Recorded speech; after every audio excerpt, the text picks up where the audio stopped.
우리가 사는 이 시대는 그야말로 위기의 시대입니다.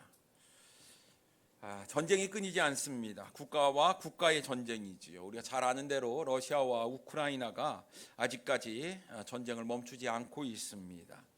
이로 인해서 전 세계적으로 어려움을 겪고 있는데 첫 번째가 이제 식량난입니다. 우리가 잘 아는 대로 우크라이나에서는 밀 생산이 굉장히 큰데 밀가루 가격이 굉장히 많이 올렸다고 하죠. 두 번째는 이제 에너지의 문제입니다. 러시아에서 이제 에너지 공급을 중단을 함으로 인해서 유럽은 지금 에너지 비용이 굉장히 비싸졌다라는 이야기를 듣고 있습니다. 환경의 문제도 심각합니다. 지구 온난화로 인해서 폭염과 산불로 어려움을 당하는 나라들이 참 많이 있죠. 여러분, 우리나라에서도 이제 망고가 나온답니다. 바나나 재배를 한다는 그런 소식을 듣게 됩니다. 그러니까 전체적으로 이제 우리나라는 사계절이 뚜렷한 나라에서 이제 아열대성 기후로 이제 바뀐 것 같습니다. 제가 군대 생활을 대구 영천에서 했는데요. 거기는 사과밭이 그렇게 유명했습니다. 영천사가 유명하잖아요.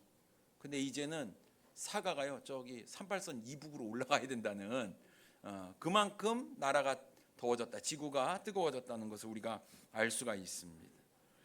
파키스탄 얘기를 하면 빙하가 녹아서 나타난 기상이변, 폭우로 인해서요, 나라의 3분의 1이 물에 잠기는 엄청난 일이 벌어진 거 여러분 뉴스를 통해서 잘 아시죠? 이재민이 3,300만 명이 나왔다고 합니다. 그러니까 나라가 폭삭 망했습니다.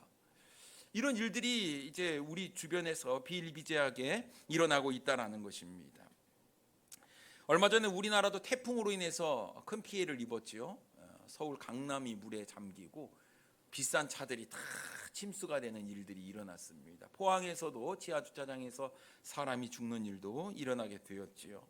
물가는 고공행진을 계속 하고 있습니다. 참 우리의 삶이 이제 경제적으로, 물질적으로, 육체적으로 피폐해지는 것 너무나 당연한 일인 것 같습니다. 그래서 더 큰 문제는 뭐냐면 우리의 영적, 정신적인 문제가 더 크다라는 사실이지요. 그렇다고 하면 이 말세인 이때 우리가 필요한 게 무엇일까? 여러분, 절대적인 기준 하나님의 말씀이 우리에게 필요한 줄 믿습니다. 근데 사람들이요, 말세 때가 되면은 이 하나님의 말씀을 멀리한대요. 하나님의 말씀을 너무나 우습게 여긴다라는 사실입니다.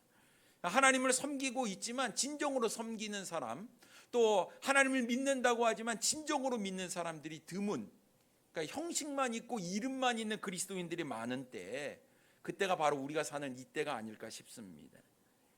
우리가 주님의 이름을 부르지만 내 삶의 주인이 주님입니다라고 고백을 하지만 실제적으로 내 삶의 주인은 내 자신이 되어버리고 마는 이 세상을 우리가 살고 있는데요.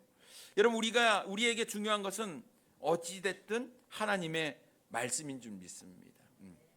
하나님의 말씀을 통해서 우리가 거듭났고, 하나님의 말씀을 통해서 우리가 영원한 생명을 얻었고, 하나님의 말씀이 우리의 삶을 복된 삶으로 인도하고 있다는 것을 우리가 믿으신다면, 여러분 어찌 됐든지 우리는 하나님의 말씀을 기준으로 삼고 말씀에 순종하는 삶을 살아내야 하는 것이죠.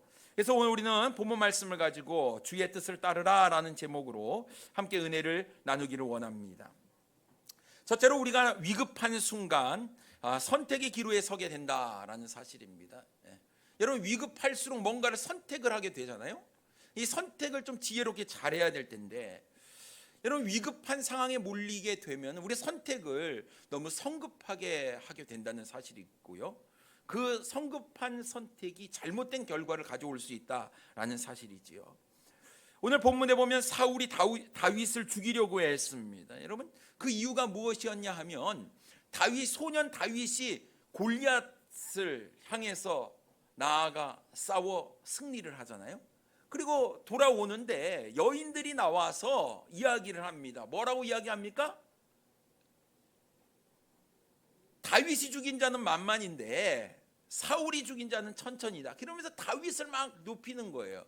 그랬더니 왕으로 이 전쟁에 나갔더니 사울이 기분이 상한 겁니다. 어떻게 이 백성들이 다윗에게 이렇게 영광을 다 돌리느냐, 이렇게 생각을 하면서 이제 다윗을 죽이려고 하는 마음이 생기게 되었죠. 하지만 늘 위기 가운데 요리조리 잘 쥐새끼 마냥 빠져나가는 이 다윗, 너무 너무나 미운 거예요. 그래서 어떻게든지 죽이고 싶은 마음이 굴뚝 같았습니다. 하지만 다윗을 절대로 죽일 수가 없었어요. 여러분, 다윗은 절대로 사울에 의해서 죽임을 당하지 않습니다. 그 이유는 하나님께서 사울의 뒤를 이어서 왕으로 세우시겠다고 이미 정하셨고 기름을 부으셨기 때문입니다. 그러니까 이거는 게임이 안 되는 겁니다. 사울은 절대로 다윗을 죽일 수 없다라는 사실이죠. 이거는 하나님께서 세우신 놀라운 계획이었다라는 것입니다. 하지만 사울은 어찌하든지 자신의 뜻을 굽히지 않았어요. 블레셋과의 전쟁 가운데 있었습니다. 그런데 어떤 사람이요, 다윗이 엔게디 광야에 숨어 있다는 정보를 알려줬어요. 본문 1절 말씀에 보면요, 사울이 블레셋 사람을 쫓다가 돌아오매 어떤 사람이 그에게 말하여 이르되 보소서 다윗이 엔게디 광야에 있더이다 하니라고 말씀하고 있습니다. 여러분, 늘 요리조리 빠져나가면서 도망치던 이 다윗이 어디 있다고요? 엔게디 광야에 있다는 겁니다. 이 놀라운 소식, 이번에야말로 이 다윗을 내가 잡아서 죽일 수 있겠다, 그래서 자신의 왕권을 보호하겠다라는 마음이 이 사울에게 있었습니다. 그래서 이 소식을 듣자마자 블레셋 사람과의 전쟁, 그 뒤를 쫓는 것을 그만두고 다윗을 잡기 위해서 엔게디 광야로 향했습니다. 여러분, 왕이요, 나라를 지키는 게 더 급선무 아니겠습니까? 지금 블레셋과의 전쟁 가운데 있는데 다윗이 웬 말입니까? 그렇지만 이 사울의 머릿속에서는 자신의 왕권이 더 중요한 거예요. 내 위치가 더 소중합니다. 어떻게든 이 자리를 지켜야 돼요. 그래서 이 사울은 이 다윗을 어찌하든지 없애야만 했습니다. 그래야지 자신의 왕권이 강화가 되기 때문에 그렇습니다. 그래서 하나님의 뜻도 나라도 그에게는 중요하지 않았어요. 오직 자신의 머릿속에서는 이 다윗밖에 없었다라는 사실입니다. 그래서 무려 군대 3,000명을 거느리고 다윗이 숨어있는 엔게디로 향해 갑니다. 2절 말씀에 보면 사울이 온 이스라엘에서 택한 사람 3,000명을 거느리고 다윗과 그의 사람들을 찾으러 들염소 바위로 갈새라고 말씀하고 있습니다. 여러분, 3,000명의 군대를 동원했는데 이게 사무엘상 13장에 보면요, 블레셋과의 전쟁할 때 3,000명의 군대를 데리고 왔거든요. 지금 다윗을 잡기 위해서 3,000명의 군대를 풀었다라는 것은요, 내가 이번에야말로 반드시 다윗을 잡겠다는 그런 강력한 의지의 표명이었다라는 것입니다. 여러분, 생각해 보세요. 지금 엔게디 광야에 있는데 3,000명에게 뺑 포위망을 둘러싸고 조금씩 다윗을 향해서 이렇게 다가오고 있는 거예요. 포위망을 좁혀오고 있는 겁니다. 여러분, 이럴 때 이제 빠져나갈 구멍이 없어요? 얼마나 두려움이 있었겠습니까? 여러분, 어렸을 때 다 추억이 있겠지만 숨바꼭질 해보신 적 있으십니까? 숨바꼭질? 저도 어렸을 때 숨바꼭질 참 많이 했습니다. 숨을 데도 없어요. 근데 집안에서 숨바꼭질 합니다. 그럼 어디 들어가겠습니까? 딱 정해져 있습니다. 이불장. 그래서 욕 바가지로 얻어먹지요. 이불 이게 다 정리해놨는데 옷장, 옷 사이에 들어갔던지 아니면 책상 밑 이런 데가 딱 숨기가 좋습니다. 또 한 가지가 어디냐면 커튼 뒤나 아니면 옷걸이 뒤에 이렇게 딱 숨어 있는 거예요. 하지만 숨어 있는 곳이 뻔한 것입니다. 그러니까 금방 또 들통나게 되지요. 그럼에도 불구하고 어린 나이에 숨어 있는 거예요. 그런데 이제 술래가 찾잖아요. 술래가 어디 있을까 이런 거예요. 아마 알면서도 안 찾는 것 같은데 옷걸이 뒤에 숨어 있는데 어디 있을까 이러면요, 심장이 터질 것 같아요. 숨을 못 쉬는 거죠. 이러다가 한숨을 내쉬면 걸릴 것 같으니까 막 버티게 하는 겁니다. 자, 술래한테 잡히는 게 그게 뭐가 중요합니까? 술래하면 되는데 어린 마음에 안 걸리겠다고 했던 그런 기억들이 있습니다. 근데 여러분, 지금 다윗은 그런 상황이 아니에요. 죽냐 사냐의 문제입니다. 지금 사울이 군대를 동원해가지고 자신을 잡으려고 이렇게 하는데 너무나 두려웠을 것 같아요. 좌절이 되고 절망적인 그런 상황 가운데 있었을 것 같다는 생각이 듭니다. 얼마나 피가 마르고 간담이 서늘해졌겠습니까? 이제는 꼼짝없이 죽게 되었구나, 이런 생각이 머릿속에 떠올랐을 것 같습니다. 막다른 골목에 있는 상태, 발각되면 죽은 목숨이었습니다. 마지막으로 그가 한 선택은 이 엔게디 광야에 있는 한 굴에 들어가는 거예요. 그래서 자신의 일행들과 그 굴에 숨어 있는 것이었습니다. 그때 마침 다윗을 쫓는 이 사울이 뒤를 보기 위해서 한 굴에 들어가게 되지요. 3절 말씀에 보면요, 길가 양의 우리에 이른즉 굴이 있는지라 사울이 뒤를 보러 들어가니라 다윗과 그의 사람들이 그 굴 깊은 곳에 있더니라고 말씀하고 있습니다. 뒤를 보러 간다는 얘기는 용변을 보러 간다는 말의 이제 고급적인 표현이지요. 왕이니까. 여러분이 성경에 왕한테 똑 늘어간다 이렇게 하면은 이게 얼마나 이 하나님의 이 성경책이 품위가 떨어지겠습니까? 그러니까 참 고급적인 표현입니다. 예? 뒤를 본다. 그래서 여러분 오늘 끝나고 화장실 가실 때 나 뒤를 좀 보고 올게 이렇게 좀 고급적인 표현을 좀 사용하시면 좋을 것 같습니다. 그대로 한번 생각해 보십시오. 사울이 얼마나 급했던지 이제 서둘러 굴에 들어가는 거예요. 사실은요, 왕이 이렇게 이동을 할 때는요 항상 그 옆에 수행원이 따라다니게 되는 겁니다. 왕이 어떤 굴에 들어간다 그러면요 그 굴을 이미 수행원들이, 군사들이 한번 이렇게 점검을 하는 거죠. 왜냐하면 왕의 신변을 보호하는 것이 그들의 임무였기 때문에 그렇습니다. 그런데 아마 참 타이밍이 끝내줍니다. 이 사울이 배가 너무 아팠던 모양이에요. 배가 아프니까 빨리 일을 봐야 되는 거 아니겠습니까? 그래서 이제 한 굴을 택해서 들어가게 됐는데 때마침 그 굴이 바로 다윗과 그의 일행들이 숨어 있었던 굴이었다라는 사실입니다. 여러분 이 엔게디 광야에는요 사람들이 잘 살지 않습니다. 거친 광야기 때문에 그래요. 예루살렘 남동쪽으로 약 48km 떨어진 곳에 있는 지역인데요. 이 엔게디 광야는요 언덕과 산이 막 이렇게 험한 산들이 있는데 여기에 굴들이 많이 있었대요. 그래서 여기 누가 살았냐면 사람은 못 살고 들염소들이 그렇게 많이 살았습니다. 그래서 더위를 피해서 굴에 숨기도 들어가 있기도 하고 또 나와서 이렇게 살기도 하는 그런 들염소. 그래서 들염소의 샘, 이게 바로 엔게디의 뜻입니다. 들염소의 샘. 그러니까 들염소들이 많았다. 그러니까 굴들이 많았다라는 거예요. 그런데 그 수많은 굴들 중에 하필이면 또 사울이 들어간 굴이 다윗의 일행이 숨어 있었던 굴이었다라는 것입니다. 이거는요 아무리 봐도 하나님께서 이렇게 계획하신 것 같지 않습니까? 여러분 위기는 곧 기회다라는 말이 있지 않습니까? 하늘이 무너져도 솟아날 구멍이 있다 이런 말도 있습니다. 그 많은 굴 중에 지금 3,000명의 군대를 이끌고 지금 다윗의 일행을 이렇게 점점 좁혀오는 그 순간 사울이 독단적으로 혼자 한 굴에 들어가서 용변을 보고 있는데 그 굴이 다윗이 있는 굴인 거죠. 이제 다윗과 그의 일행은요 전세가 역전됐습니다. 이제 사울 왕만 죽이게 된다면 이제 다시는 도망자의 인생을 살지 않아요. 막 목숨이 위태로운 이런 참 간담이 서늘한 이런 일들을 겪지 않아도 되는 그런 상황 가운데 있었다라는 것입니다.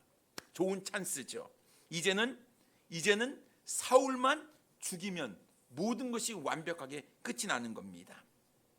아니나 다를까요? 다윗과 함께 있던 일행도 이것은 하나님께서 주신 기회다 이렇게 이야기를 하는 겁니다. 4절 말씀에 보면 다윗의 사람들이 이르되 보소서 여호와께서 당신에게 이르시기를 내가 원수를 내 손에 넘기리니 내 생각에 좋은 대로 그에게 행하라 하시더니 이것이 그날이니이다 이렇게 얘기하는 겁니다.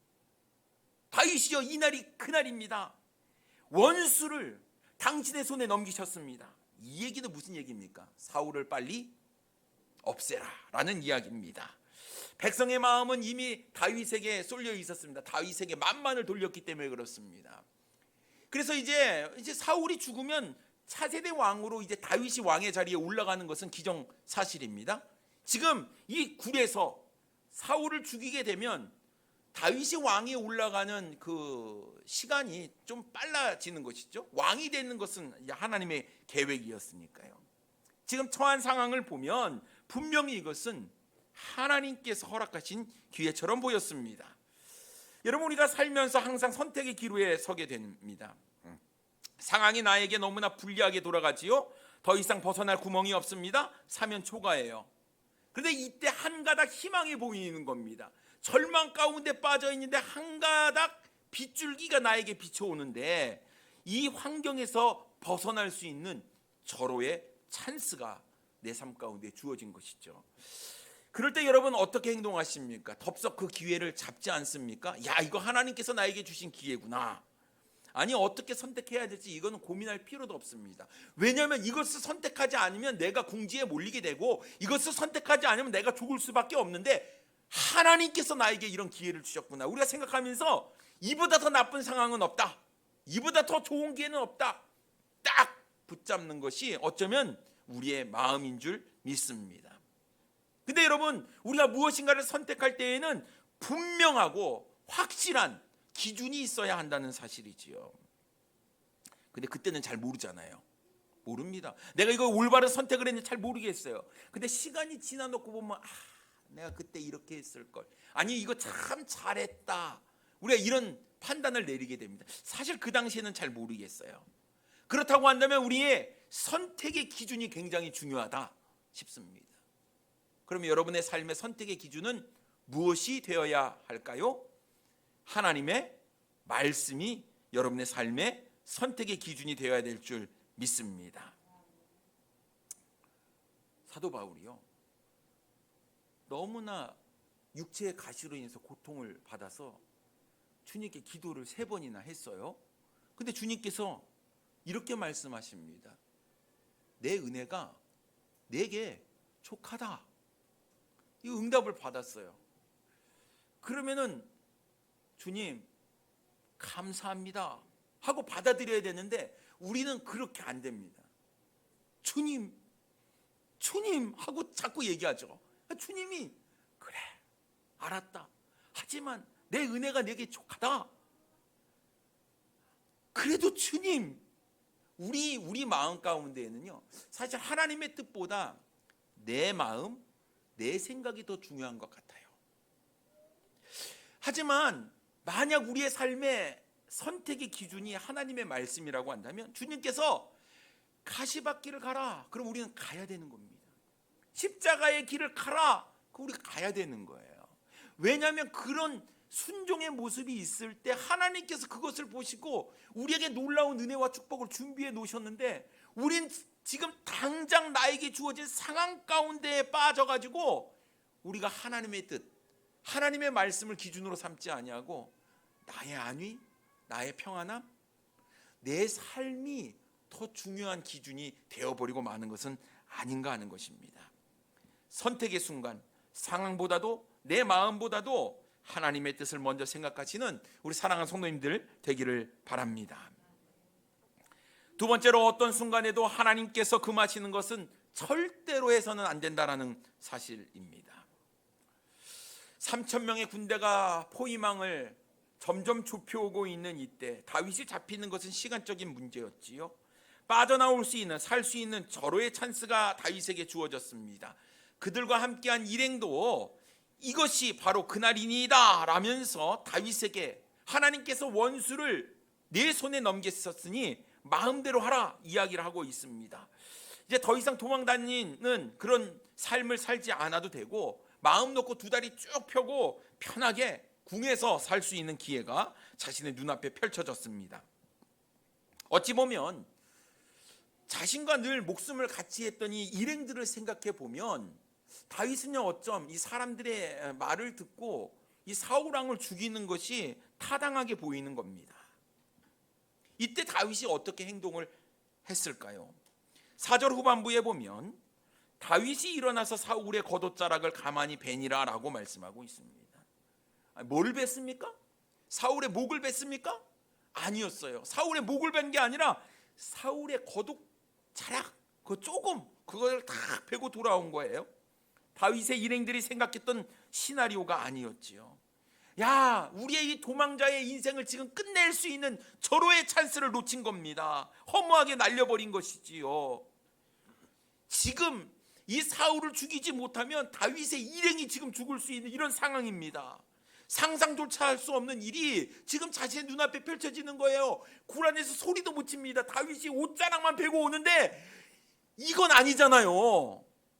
에? 얘기하고 싶잖아요. 이거 아니라고.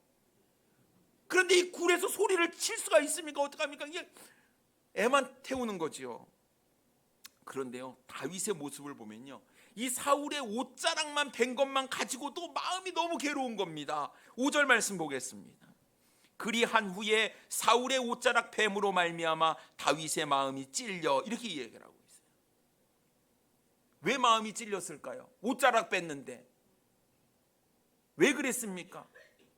여러분, 하나님께서 기름 부으신 왕, 하나님께서 세우신 사람을 건드리는 것은 이거는 해서는 안 된 일이었습니다. 그것이 아무리 잘못됐다고 한들, 사울왕이 하나님 앞에서 아무리 범죄했다고 한들 그것은 하나님께서 하시는 일이지 다윗이 하는 일은 아니었다라는 것입니다. 그런데 옷자락을 배 갖고 왔잖아요. 그러니까 마음이 괴로운 겁니다. 찔리는 거예요. 이 원어로 보면요, 두드리다, 치다, 이런 의미입니다. 마음에 자꾸 두드림이 있다, 이런 얘기예요. 다시 말하면 하나님의 말씀이 마음을 자꾸 두드리는 거예요. 하나님이 세우신 왕을 네가 건드리면 안 된다. 자꾸 마음 가운데 부담이 있는 거예요. 절체절명의 위기의 순간 가운데에 하나님의 말씀이 다윗의 마음을 계속 두드리는 거예요. 그러니 자신의 마음대로, 자신의 감정대로, 자신의 생각대로 이것을 할 수가 없었다라는 사실이지요. 여러분, 다윗이요, 평상시에 얼마나 하나님의 말씀을 사모하고 얼마나 하나님의 말씀대로 순종하는 삶을 살았는지 우리는 알 수 있는 거예요. 여러분, 이런 순간 가운데 저라고 한다면 이거는 우와, 기회다, 아마 이렇게 생각을 했을 것 같습니다. 하지만 다윗은 아니었어요. 자신의 안위보다, 자신의 생명보다 더 중요한 게 뭐였냐면 하나님의 말씀이었어요. 그 말씀이 자꾸 건드리는 거예요, 자신의 마음을. 여러분, 우리의 삶에 분명한 기준이 있어야 됩니다. 그것은 바로 하나님의 말씀이지요. 어떠한 위기의 순간 가운데서도 하나님께서 금하신 일은 우리가 해서는 안 된다라는 것입니다. 여러분, 거짓말 해보셨죠? 거짓말 안 했다고 하는 게 거짓말이죠. 근데 선의의 거짓말, 세상에 할 말이 없어서 거짓말이 선의의 거짓말이래요. 그런데 사람들은 그것을 그럴 수밖에 없어, 인정을 하잖아요. 근데 하나님께서 보실 때에는 그게 선의의 거짓말이 아니라 그냥 거짓말인 거예요.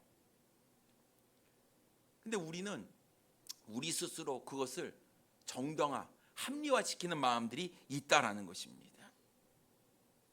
다윗은요, 하나님께서 금하신 것과 또 하나님께서 하라고 말씀하시는 것을 분명히 구분할 수 있는 하나님의 말씀에 대한 기준이 분명했다라는 사실입니다. 그렇다고 한다면 우리의 삶도 마찬가지입니다. 마치 브레이크가 고장난 자동차처럼 내 감정을 조절하지 못하고 멈추지 못하는 것은 아니냐라는 거예요. 분명 하나님의 뜻을 알고 하나님의 음성을 알고, 그런데 이것을 우리가 묵과한 채 내 자신의 안위를 위해서 선택했던 잘못된 선택, 이것은 하나님의 말씀이 우리의 삶의 기준이 아니라 내 자신이 삶의 기준이다라는 것입니다. 내 기분, 내 감정이 더 중요하겠지요. 그러니 여러분, 다윗이 얼마나 대단한 사람인지 우리는 알 수 있습니다. 내가 죽을 수밖에 없는 상황이었지만 그는 하나님의 말씀을 먼저 생각했다라는 거예요. 6절 말씀에 보면요, 자기 사람들에게 이르되 내가 손을 들어 여호와의 기름 부음을 받은 내 줄을 치는 것은 여호와께서 금하시는 것이니 그는 여호와의 기름 부음을 받은 자가 됨이니라 하고라고 말씀하고 있습니다. 하나님께서 금하신 일을 할 수가 없는 거예요. 마음 가운데 계속 말씀하고 있어요. 그거는 하면 안 되지, 그거는 하면 안 되지. 우리는 일단 내가 먼저 살고 봐야 되는 거 아니냐. 내가 살아야 하나님도 잘 섬기죠. 내가 잘 돼야 하나님께 충성도 할 수 있는 겁니다. 이거는 자기 합리화죠. 하나님은요, 그런 상황 가운데서도 하나님의 말씀대로 순종하기를 원하신다라는 사실입니다. 그러니 다윗은요, 어떠한 것도 하나님의 말씀보다 앞세우지 않았다라는 사실이에요. 자신의 일행에게도 절대로 하나님의 기름 부음을 받은 사울을 죽여서는 안 된다. 그게 7절에 기록되어 있습니다. 다윗이 이 말로 자기 사람들을 금하여 사울을 해하지 못하게 아니라 사울이 일어나 굴에서 나가 자기 길을 가니라라고 말씀하고 있습니다. 사울은요, 아무것도 몰랐어요. 굴에서 뭐 했습니까? 용변만 보고 나왔어요. 지금 상황이 어떻게 들었는지 모르는 겁니다. 그러니까 자기 길을 가버렸어요. 그러나 누가 이 마음을 알아줍니까? 하나님이 아시는 거예요. 하나님. 우리는 너무 감정대로 행동하는 것이 아닌지 모르겠습니다. 인내하지 못하고 참지 못합니다. 그냥 기분 내키는 대로 해버리는 것이 우리의 마음이지요. 특히 내 자신의 유익을 위해서라고 한다면 하지 말아야 할 일도 서슴지 않고 하는 것이 우리의 마음입니다. 그렇다면 여러분, 내 삶의 기준이 무엇입니까? 하나님의 말씀입니까? 아니면 내 자신입니까? 우리는 예수 그리스도를 주로 고백하고 내 삶은 주님의 것이라고 고백을 했으면서도 우리는 주님의 말씀대로 주님께서 인도하시는 대로 주님의 뜻대로 살지 아니하고 내 뜻대로 살고 있다라는 것입니다. 아무리 우리가 위기의 순간에, 긴급한 순간에도 우리가 하나님께서 금하시는 것은 절대로 하지 말기를 바랍니다. 여러분 어떻습니까? 다윗 좀 답답해 보이죠? 예? 여러분이 만약 다윗의 측근이라고 생각을 해보십시오. 내가 모시고 있는 다윗이 올바른 선택을 해야 되는데 우리가 중요한 게 아니에요. 우리를 죽이려고 하는 사울이 더 중요한 겁니다. 이걸 받아들일 수 있겠습니까? 다윗이 죽여야지 우리가 삽니다 얘기를 하는데, 아니다, 하나님께서 금하신 것이니 나는 할 수가 없다. 여러분 어떻게 다윗을 계속 따라가시겠습니까? 아니, 그 좋은 기회를 살렸어야지. 그래야지 우리가 삽니다. 참 답답하고 한심하다는 생각이 들 것 같습니다. 그래요, 세상적으로 보면 다윗은 바보, 멍텅구리입니다. 융통성도 없습니다. 미련합니다. 어리석게만 보입니다. 그러나 여러분, 우리가 기억해야 될 것은 우리가 하나님의 말씀대로 살면 하나님께서 내 인생 책임져 주신다는 사실입니다.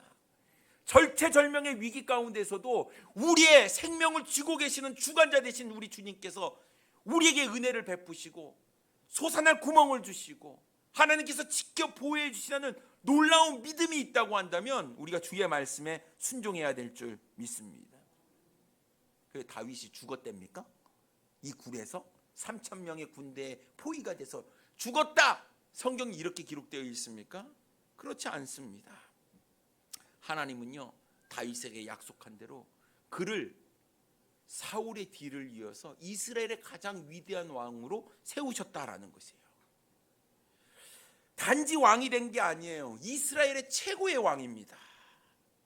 여러분, 다윗이 믿음을 따라서 행한 대로 하나님께서 그의 삶에 보상을 주셨어요. 만약 다윗이 사울을 죽였다고 해보세요. 역사에 이렇게 기록이 되었을 겁니다. 선왕을 죽이고 왕위에 오른 자, 하나님의 말씀에 순종하지 못한 자, 하나님께서 기름 부으심에 손을 댄 자, 뭐 이런 오점을 남기게 되었겠지요. 근데 여러분, 다윗의 별명이 뭔 줄 아십니까? 하나님의 마음에 합한 자. 어떠한 순간에도 하나님의 말씀대로 순종한 다윗의 별명은 하나님의 마음에 합한 사람이라는 놀라운 칭호를 그가 받게 되었다는 사실입니다. 저는 우리 사랑하는 성도님 여러분 모두가 그분을 생각하면 하나님의 마음에 합한 사람이다, 이런 평가를 받는 여러분의 순수하고 오직 말씀이 기준이 되는 삶을 살아가시는 우리 성도님이 되기를 원합니다. 사람들이요, 삶의 기준이 없어요. 뭐가 기준입니까? 자신의 감정이 기준이에요. 기분 따라가는 겁니다.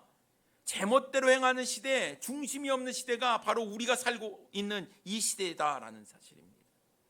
양심에 찔려도 양심 괜찮습니다.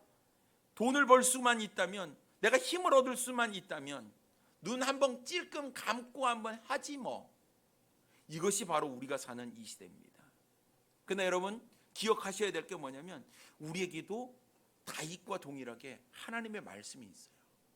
우리가 말씀을 알고 말씀을 읽고 말씀을 묵상하면서 말씀의 깨달음이 있어서 말씀이 우리를 인도하는 대로 우리가 살아가고 있다면, 여러분 그 위급한 순간에도 우리가 선택을 할 때 주님께서 우리 마음 가운데 계속 말씀하시는 그 주의 음성을 들을 수 있어야 됩니다. 이거는 해서는 안 된다. 그러면 이건 여러분 계속 주님께서 말씀하실 때 여러분 이것을 묵과하시고 내 뜻대로 가는 것이 아니라 주의 세밀한 음성에 우리가 귀를 기울이고 순종할 수 있는 그 믿음이 우리에게 필요하다고 믿습니다. 주님은 오늘날 이 시간에도 우리 마음 가운데 계속 두드리면서 말씀하실 거예요. 그렇게 행동해서는 안 돼. 내 감정대로 치우쳐서는 안 돼. 지금 옳고 그름 이것을 따지기 이전에 하나님의 뜻이 무엇인가를 잘 봐봐. 그건 아니야. 그것은 내가 금하는 거니 하지 말아라. 여러분, 이럴 때 우리는 기꺼이 하나님의 말씀에 순종할 수 있어야 될 줄 믿습니다. 우리가 하나님의 사람이라고 한다면 이 세상을 살아가는 동안 다윗에게 있었던 것 같은 하나님의 두드리심이 우리에게도 있습니다. 세상은 온통 중심이 없이, 기준이 없이 자기 감정대로 날뛰고 있는데요, 여러분, 우리에게는 분명한 하나님의 말씀이라는 기준이 있어요. 어떠한 순간에도 주님께서 뭐라고 말씀하시는지 우리 마음을 두드리시는 그 주님의 음성, 그 주님의 두드리심을 우리가 기억하고 우리가 그 말씀에 순종해야 될 줄 믿습니다. 그러면 하나님께서 우리의 삶을 축복 가운데로 인도해 주시라고 믿습니다. 위급할 때 여러분, 성급하게 선택하는 것이 아니라 하나님의 뜻이 무엇입니까? 우리가 먼저 구하고 그 뜻대로 순종할 수 있는 우리 성도님들 되기를 원합니다. 기도하겠습니다.